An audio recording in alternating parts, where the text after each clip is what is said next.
Hello, in this video I'm gonna show you how you can download games on Nintendo Switch. So what you need to do is go to Nintendo eShop and let's select your profile. This is the place where you'll find a bunch of different games.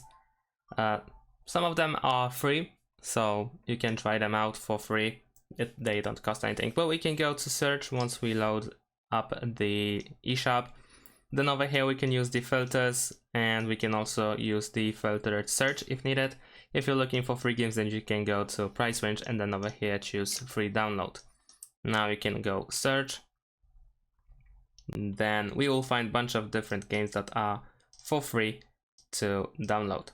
So let's choose any game. Let's say I'm gonna choose Tetris, because why not?